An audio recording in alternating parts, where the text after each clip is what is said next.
महिन्यातून एका दिवसाची ट्रीटमेंट माझ्याकडे आहे. तुम्हाला फक्त 10 मिनिटं माझ्याकडे डायबिटीजचे जास्त वेळ नाही. 3 ते 4 महिन्यामध्ये तुम्हाला डायबिटीजचा खूप फरक पडेल. खूप म्हणजे खूप नाही, तुमच्या तेव्हा गोळ्या चालू राहतील, पण ऑटोमॅटिक 3 महिन्यानंतर डॉक्टर लोक सांगतील की डायबिटीज शुगर नॉर्मल झालेली आहे, गोळ्या कमी करा, तेव्हा त्याची पावर ते कमी करून देईल. मला नाही बसायचं इथं म्हणून. जेवणाच्या अगोदर बघा, डायबिटीजसाठी जेवणाच्या अगोदर 10 मिनिटं अगोदर दोघं हात घ्यायचे, हे दोघं बोट शिपळ्या वाजवतो आपण तसं करायचं. हे जे 4 बोट आहेत हे इथे लागायला पाहिजे आपले. जेवणाच्या 10 मिनिटं अगोदर रोज 10-15 वेळेस करायचं.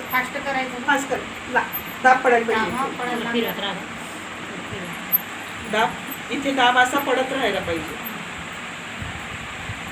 काय आपण असं पण केलं नॉर्मल तरी चालेल का?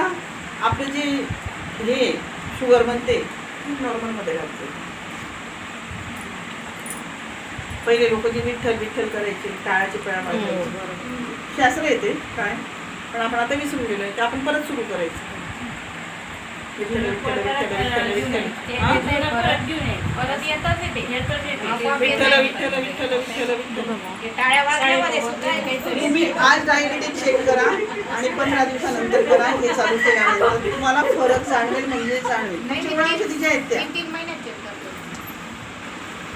तुम्हाला म्हणजे बघायचं आहे ना, हे करायचं तुम्हाला काय फरक वाटतोय हो. काय त्याच्यासाठी. विठ्ठल विठ्ठल विठ्ठल विठ्ठल विठ्ठल विठ्ठल.